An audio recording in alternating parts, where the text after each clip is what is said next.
He beat Jack Nicklaus twice in a single day and did it without asking permission from the sport. He smoked a pipe during competition. He carried alcohol in his golf bag.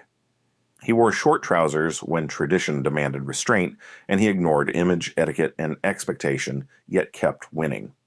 He was selected for Ryder Cups while making officials deeply uncomfortable. He could look entirely uninterested and still defeat the best players in the world. He played with power, instinct, and very little patience for authority. Some called him an embarrassment. Others called him fearless. He battled anxiety, alcohol, and his own volatility in full public view. He collapsed spectacularly, then rebuilt his life when almost no one expected it. He returned after the age of 50 to win again Sorkers, sober, clear, and unforgivingly honest about everything he had been through. This is Brian Barnes, a golfer who never fit the room and who never once tried to. His story is not simply about talent. It is about the contradiction between individual character and institutional expectation, between the freedom a person needs and the discipline that survival demands. Barnes lived that contradiction every single day of his career, and the sport never quite knew what to do with him. What makes his life worth examining is not only what he achieved, but how honestly he failed and how completely he came back. To understand Brian Barnes, you must first understand the world he walked into. Professional golf in the decades following World War II was governed by unspoken rules that mattered as much as any scorecard. Players were expected to look respectable, speak carefully, and present themselves as quiet ambassadors of tradition. The game valued restraint as much as skill. Appearance mattered. Tone mattered. Individuality was only tolerated when it arrived wrapped in politeness and control. Into this carefully maintained environment walked Barnes, and from the very beginning, he did not belong. He was tall, heavily built, and physically imposing at a time when most touring professionals looked lean and discreet. He wore loudly patterned short trousers, pulled his socks high, and appeared with a pipe clamped between his teeth. While others guarded their public image with quiet professionalism, Barnes treated tournaments almost like social gatherings. He laughed loudly, carried alcohol in his bag, and showed little interest in playing the role the sport had prepared for him. What made this genuinely uncomfortable for the golfing establishment was not merely his behavior, but the fact that he could play. Barnes was not an outsider clinging to relevance. He was good enough to compete, good enough to win, and good enough to be selected for elite international events. That combination unsettled people in ways that a failing rebel never could. Golf could dismiss a man who broke the rules and lost. It had no mechanism for dealing with one who broke them and won. Journalists struggled to categorize him. One British writer called him an embarrassment to the professional image of the game. Others quietly admitted that he forced attention wherever he went, and that his presence on any course created an energy that could not be manufactured. The tension this produced would define his entire career. He was not trying to reform golf, and he was not deliberately mounting a rebellion against it. He was simply unwilling, or perhaps unable, to become someone else. Barnes was shaped long before professional golf ever attempted to correct him. His earliest education came not from instruction manuals or carefully supervised practice ranges, but from a windswept links course on the western edge of England. Born in 1945 in Addington, Surrey, his formative golfing years unfolded at Burnham and Barrow, a course defined by firm turf, shifting coastal winds, and very little forgiveness for anything approaching arrogance. His father served as club secretary, which placed young Brian inside the daily machinery of golf life from an early age. He watched members argue over rules, observed how reputations were formed and destroyed, and understood early that the game was as much about temperament as it was about technique. He began playing at 9 years old, not with grand ambition, but with the quiet need to learn how to survive the course in front of him. Burnham and Barrow demanded a specific kind of golfer. High, floating shots were punished. Any swing that relied on textbook perfection simply collapsed under coastal wind. Barnes learned to keep the ball low, to shape it deliberately through the air, and to accept imperfect lies without complaint or panic. These lessons would become the bedrock of his approach to pressure throughout his career. His mother, a music teacher, contributed something different but equally important. From her, Barnes developed a sense of rhythm and timing that made his game feel more instinctive than mechanical. He trusted feel over form, a preference that would eventually place him at odds with the sport's growing obsession with technical correctness. By the time he won the British Youth's Open Amateur Championship in 1964, Barnes was already entirely a product of his environment rather than his instruction. He did not play the way coaches expected. He played the way the wind had taught him, and that distinction would never leave him. Turning professional at 19 did not place Barnes on a solitary path. Instead, he was absorbed into one of the most ambitious development projects British golf had ever attempted. A program funded by businessman Ernest Button, built on the belief that talent alone could not challenge American dominance. What the British game lacked, in Button's view, was structure, sustained investment, and professional discipline. Barnes joined this group at Sundridge Park, where golf was treated less like a gentleman's leisure pursuit and more like a full-time occupation. Living arrangements, practice schedules, and competitive expectations were tightly controlled. For a player who valued freedom above almost everything else, the environment was suffocating. Yet it was also transformative in ways Barnes did not fully appreciate until much later. The central figure in this process was Max Faulkner, winner of the Open Championship in 1951. Faulkner recognized Barnes's raw power immediately, but he also identified his most dangerous technical flaw. Under pressure, Barnes hooked the ball violently to the left. This was not a minor issue to smooth out at the edges. It was the difference between contending in a tournament and collapsing in one. Faulkner's solution was severe. Barnes was required to rebuild his swing around a strong left hand and a controlled fade. The change cost him real distance and stripped away a significant portion of his natural power. Barnes accepted this reluctantly, understanding that stability was the price of admission to serious professional competition. This period also reshaped his personal life. Through Faulkner, Barnes met Hillary, Max's daughter, whose personal resilience left a deep and lasting impression on him. Having survived childhood polio, she understood the meaning of discipline in a way Barnes had not yet confronted. They married in 1968, and her steadiness became a crucial anchor during the most volatile years that followed. The Button Boys project did not transform Barnes into a model professional. It did something more precise and perhaps more valuable. It gave him a foundation just strong enough to survive his own excesses. The central contradiction of his character was now fully formed.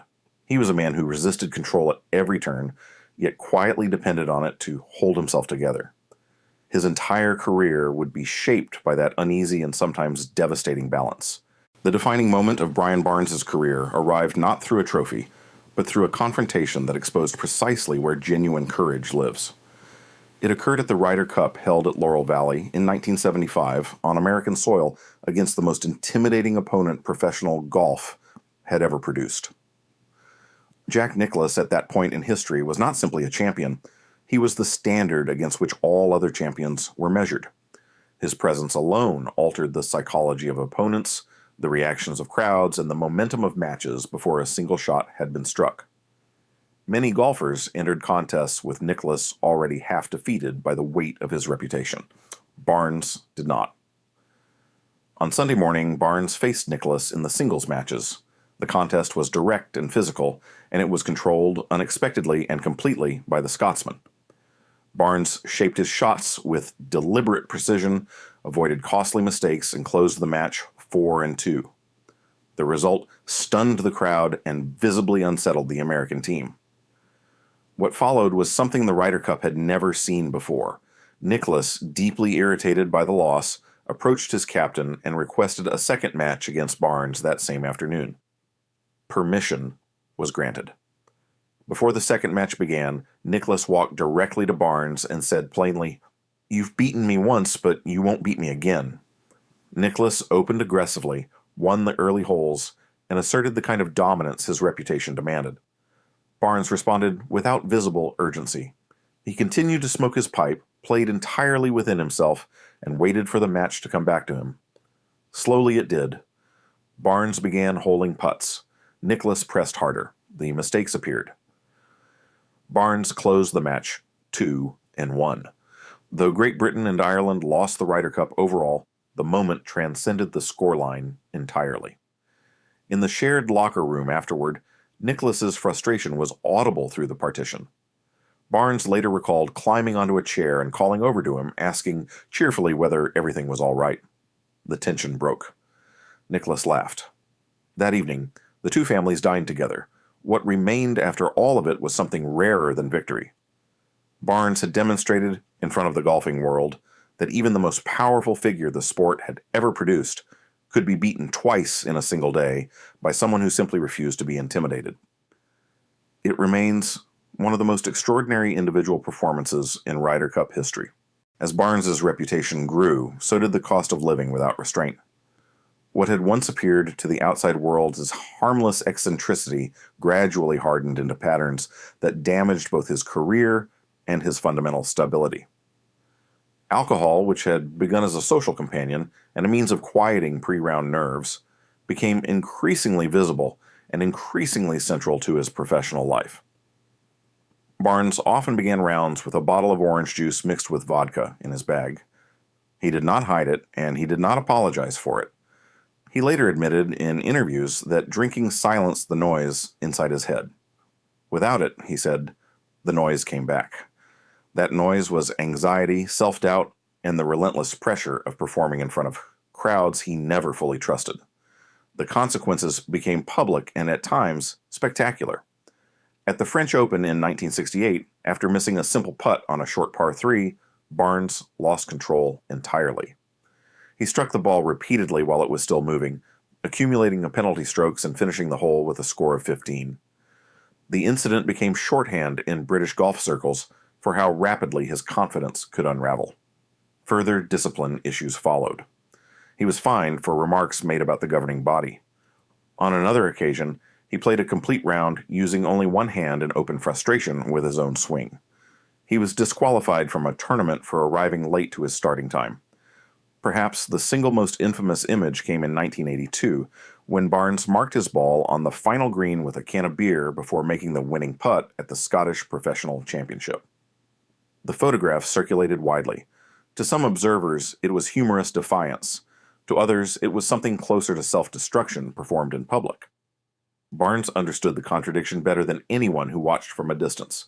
He once said that he played golf to escape structure, yet his greatest and most damaging failures came precisely when structure disappeared entirely. The line between freedom and collapse was always thin, and Barnes crossed it more than once in full view of the world. By the early 1990s, the life Barnes had built could no longer hold him.